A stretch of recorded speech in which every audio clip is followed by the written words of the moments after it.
In today's video, we'll be talking all about bug out locations. I'm going to give you 10 tips for picking the perfect bug out location and also tell you what I think personally about bugging out. Let's get to it.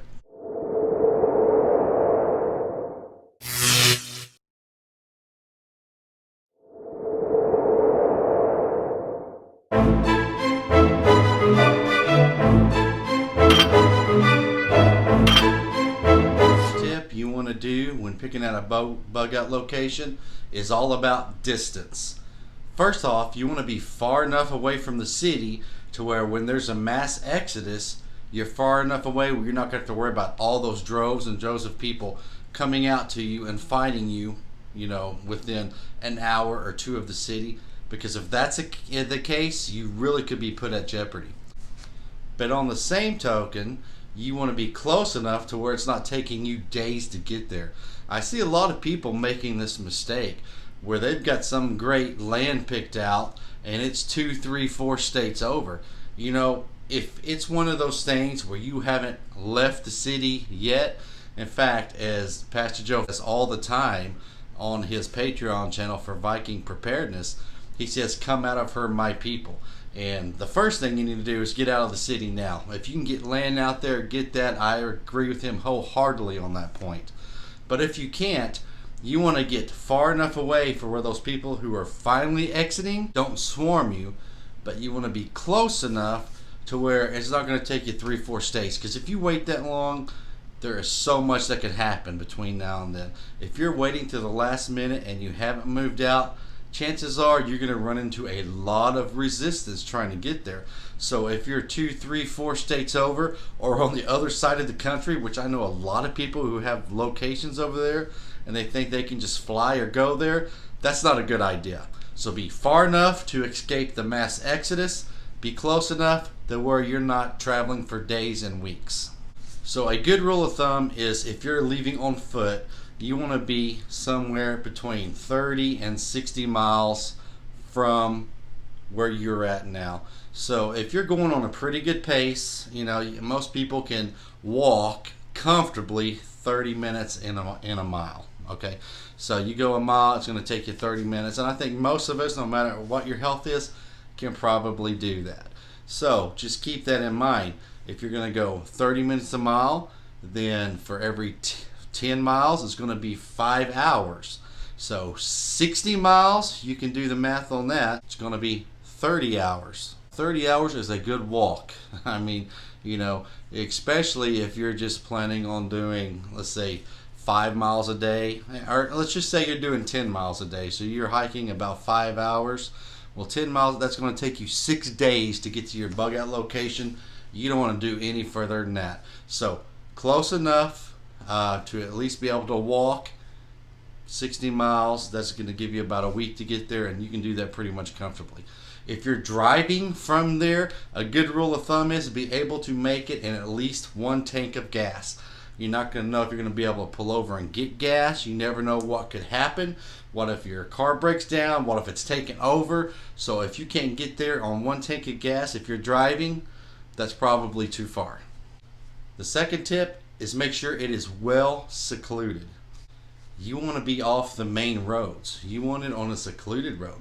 You don't want people who are walking around to be able to find it easily. So you want that concealment. If somebody's walking along a road or a side road, they should not be able to see your bug out location, especially where your shelter is going to be on that bug out location. So not only should they not be able to see it during the day, they shouldn't be able to see it at night either, whether they're walking or driving. So be sure that even your lights are secluded and concealed. So the key in this area is you need to conceal it from all your senses. If you're walking by, sight, no. Should they be able to hear you? No. Should they be able to smell you? No. Touch, none of that. So you're going to be smart with your fires. You're going to have to be smart with your lighting, smart with your sounds. Just make sure it's secluded enough to where nobody out there can find you. The third tip in picking a bug out location is logistics. Now this ties in a little bit to number 1, but there are a few changes here. You need to be able to make sure you can get there no matter what the weather, no matter what's going on in the community, locally, nationally, on the world stage. you should be able to get there and have 3 or 4 different routes to be able to get there. Route by car, 2 or 3 routes by car, the same by foot, the same by boat, however you're going to get there. Make sure you have several different routes available to get there. The fourth step or tip in picking your bug out location is shelter. Do you have a plan for this? Is this something that you're going to be able to put up a house or a cabin on? If so, can you get permits and such to do that so it'll be ready to go when you're there? Do you plan to live in a tent or a trailer? Do you plan to have a yurt, buy a yurt? Do you plan to bushcraft it? Picking out what shelters are available there based on what your comfortability level is with your skills is huge. So you might find this perfect piece of land, but if all you can do is plan on putting a trailer there or a cabin there, and there's no way to build, there's no way to get that trailer in there, then that piece of land's not for you. On the flip side is if it's very remote, but your plan is to have a yurt or to do some bushcraft, be sure that you can actually physically get the materials in there that you need to do that. So keep shelter in mind when picking out your location. The fifth tip in picking out a good location is water. Now, as we know, water is the nectar of life. 3 days without water, forget it. So you can have the perfect bug out location picked, you can have your perfect shelter picked, but if you have no access to water, it's not going to work. You can be the most prepared of anybody in your state, but if you have no access to water, it does you no good. You should have a running stream nearby, a river, lakes, ponds, a well dug, some kind of water storage, but you need an ongoing water supply to make it. And this is just not just for you to drink. This is for cleaning, for washing, for cooking, for your livestock, for whatever you need water for, which is more than you think in everyday life. You got to make sure that there is a good, clean water source there that you can take care of and that will not run out. Number 6, is there going to be ongoing food supply? And by this I mean, are you going to be able to hunt, catch fish? Are you going to be able to trap, snare? Can you make a ongoing long-term garden? These are the kind of things you need to think about in your location. Again, water, food, shelter, your top 3 priorities. So you got to make sure you've got that. If you go in there and there's no signs of game, or you're not close to a big area that's got plentiful fish and game, it's just not going to work for you. Even if you have your own animals or you plan to buy some, you still need to be able to supplement that with good garden, good place to hunt, good place to fish. The 7th tip for picking a perfect bug out location is the self-sufficiency of the land around you. And what I mean for this, in a bug out location where you're truly going to your bug out location, that's it. There's no running to the hardware store, there's no running to the grocery store. Everything you need to survive needs to be right there with you. Do you have enough firewood around? Do you have enough trees where you can bushcraft things, you can build things, without that supply running out? Do you have a big enough area to sustain the livestock that you're going to have and to take care of that livestock? Is it a good place to where you can get some renewable energy? Is it a good place for solar? Is it a good place for a wind turbine or for a water turbine? Think about all these things when picking out your location, because not only do you have to be self-sufficient, the land you're on has to be self-sufficient. Number 8 is security. Your place has got to be easily and very highly securable, meaning nobody should be able to get near your property without you knowing it. The basics. Make sure no roads or paths lead to your property. Make sure there's no signs, no flashing lights, anything that can lead somebody to your property. That's the first step of security. Make sure there's natural barriers, rivers, big rock formations, huge thick forest. Plant some different kinds of bushes. Be sure you have trail cams up. Be sure you have watch out towers, or where your land is, you're able to see around you and nobody's going to sneak up on you without giving you a long time, or at least 30 minutes to an hour, to get ready for them to get there. When they come up on you, they should be surprised, not the other way around. So I've posted some pictures from that on some, 12 gauge and different 22 gauge trip wires. Do things like that. Really know the strengths and the weaknesses of your area and look at it from the intruder or for the invading force. Walk around it and say, where are my weak points? And if I had to get in here, where would I go and what would I stay away from? And that's a good place to start when you're thinking about security. Number 9 is natural threats. So we have all this other stuff going on. Are we in a good location? Does this location always have floods or historically have floods? Are you at risk for a flood? Is it in Tornado Alley? Can you have everything perfect and then a tornado wipe you out? Or is there earthquakes that are there? You know, there's different natural disasters that Mother Nature throws at us that we've got to be leery of when we're picking out our location. So just make sure you know the floodplains, you know everything else, because the last thing you want is everything perfect and then Mother Nature throw a wrench in it. Number 10, pro tip when it comes to picking out the perfect bug out location, and that is secrecy. And I'm serious, so many people fail at this.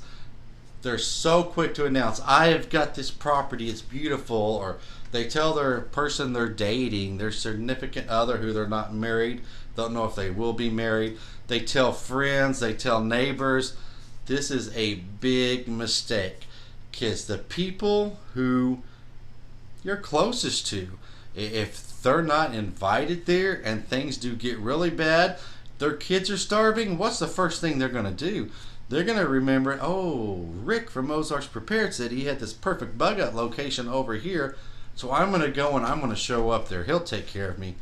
Man, that's going to put you in a bad position. That's going to put them in a bad position, and it's going to put your survival in a very critical position. So you really need to be very closed-lipped when it comes to your bug out location, because as the saying goes, loose lips sink ships. So now, having said all that, what do I personally think about bugging out? I think that if you haven't already left the city and you're not already at your bug out location, I am not a huge fan of the idea of bugging out, and I'll tell you why. You are more familiar with where you live and where you are every day. You can take steps now. You know the weaknesses, you know the strengths. You've got all your supplies there. Everything you deem you need for life day in, day out is right there. So in a best case scenario world, being able to bug in and stay in place, I think is smart. Now, there will come a time when you're going to have to bug out if this thing is very long term, or if it's just not safe. Let's face it, if something happens, being in big cities is not where you're going to want to be, and you're going to need to have a place. So if you can buy land, buy land. If you have family members who you've talked to in advance and they've got it set up to where you can come out there, that's a great idea. And beyond that, if there's places you go, and I'm not talking about campgrounds because that's where everybody knows to go. I'm talking about way out in the middle of nowhere land. So you find this campground, you hike for 2 hours, 3 hours, 4 hours one day out in the middle where nobody's at, and you might be able to make it out there, but you're going to have the skills in place to do it. Can you get fire started? Can you build you a shelter? Can you catch your food? Can you purify your water? These are all things that if you wait until the last second, it is not going to help you at all. So if you're not in the position to get land out of town, you need to go out there all you can, but all your free time, and just scout public lands or lands that nobody's on, way deep out there. Go out there, practice, and see if there's a good spot, and that's going to be your best bet. So, yes, I've got a bug out location. My preference would be not to bug out, and I'm only going to do that if it is the last ditch effort, or if I see something's coming, I got to get ahead of this. It's just going to be smarter to get out there, then I'll do that. But I put a lot of time in researching this area. I know exactly where it's at, and I've got the skills to survive out there. If you don't, you might want to rethink that. Guys, I really appreciate your time. I hope this helps when you're trying to pick out your bug out location for land personally, or just to leave in case it happens. But really consider those 10 tips, because they are very important, and be able to make it once you get to your property. Appreciate you joining me. If you found value, please give us that thumbs up and subscribe. As always, remember, prepare, survive, and thrive.